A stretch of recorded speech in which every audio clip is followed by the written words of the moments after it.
Capítulo 2. A Lei Processual. A fonte maior do direito processual é a lei.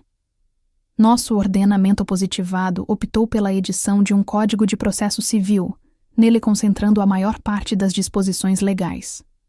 Sem prejuízo, diversas. Leis esparsas contêm normas processuais específicas, como a Lei de Falências, a Lei do Inquilinato, o Código de Defesa do Consumidor, a Lei do Mandado de Segurança, etc. A Constituição Federal estipula a competência privativa da União para legislar sobre direito processual, CF art. 22 e, muito embora, faculte aos Estados e ao Distrito Federal competência concorrente para legislar sobre procedimento. Lei processual. No espaço vige, o princípio da territorialidade, CPC, artigo 1º. O direito processual faz parte do direito público, regulador que é das relações dos cidadãos com o Estado juiz. Portanto, por ser o processo constituído de uma parcela da soberania, poder estatal, não permite o Estado brasileiro a aplicação de normas processuais estrangeiras no território nacional, como regra quase absoluta. Daí porque, ao contrário do que acontece com o direito material disponível, via de regra de cunho obrigacional, inviável que as partes estipulem em contrato a adoção de normas processuais de país estrangeiro. A única exceção admitida se encontra contida no artigo 13 da Lei de Introdução ao Código Civil, LICC, referente à obrigatoriedade de utilização dos ônus e meios de prova do local onde o negócio jurídico material se realizou, afastadas, contudo, as provas desconhecidas pela lei processual brasileira.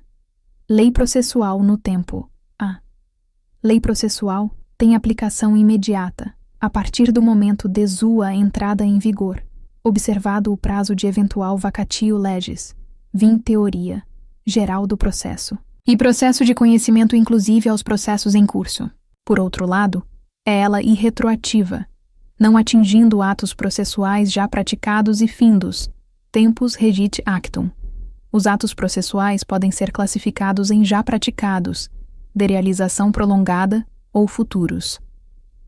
Os atos já praticados são aqueles que, quando realizados, implicam imediata passagem do procedimento para um estágio subsequente, como, por exemplo, a contestação ou interposição de recurso. Para tais atos, praticados na égide da lei anterior, é irrelevante o advento da nova lei.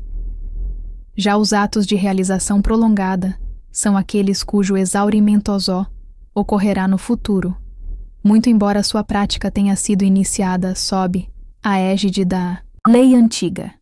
É o exemplo clássico da audiência, a qual não perde seu caráter de unicidade, muito embora possa estender-se por meses até findar.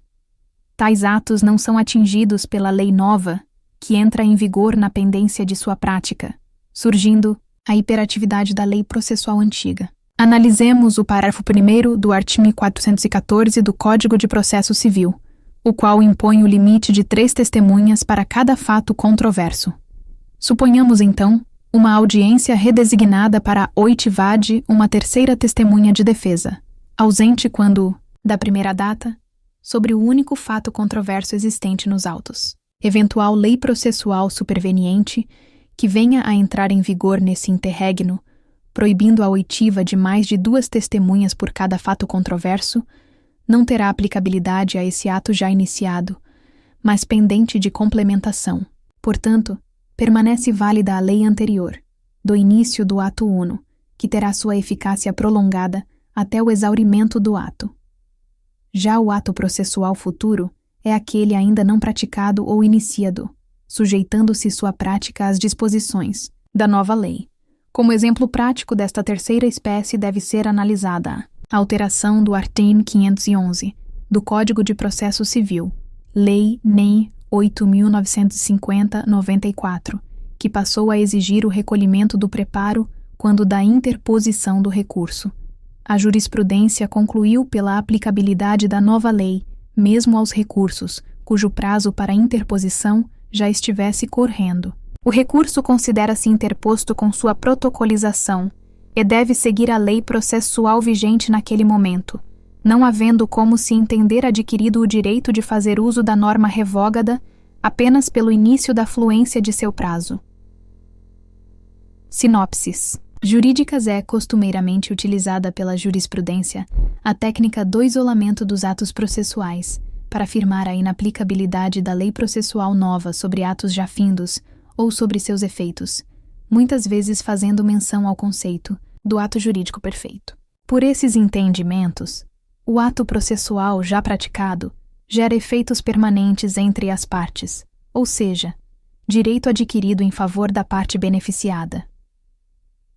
Tal conceito não foi acolhido pelo Superior Tribunal de Justiça, quando dos julgamentos referentes à aplicabilidade da Lei nº 8.009/89, impenhorabilidade do bem de família, aos processos que já comportavam penhora realizada. Muito embora o ato de penhora sobre o bem de família do devedor tivesse sido realizado em data anterior à vigência da referida lei, tais decisões fundaram-se na relevante natureza social da nova lei e determinaram a retroação da impenhorabilidade. As constrições realizadas antes da sua entrada em vigor, afastando a aplicação dos conceitos de direito adquirido e ato jurídico perfeito no direito processual. Criticável tal posicionamento, pois a irretroatividade da lei processual é regra decorrente da própria lei de introdução ao Código Civil. Ademais, a relevância social da nova lei não é método de interpretação juridicamente aceito, sob pena de permitirmos a aplicação da equidade, mesmo quando ausente permissivo legal específico.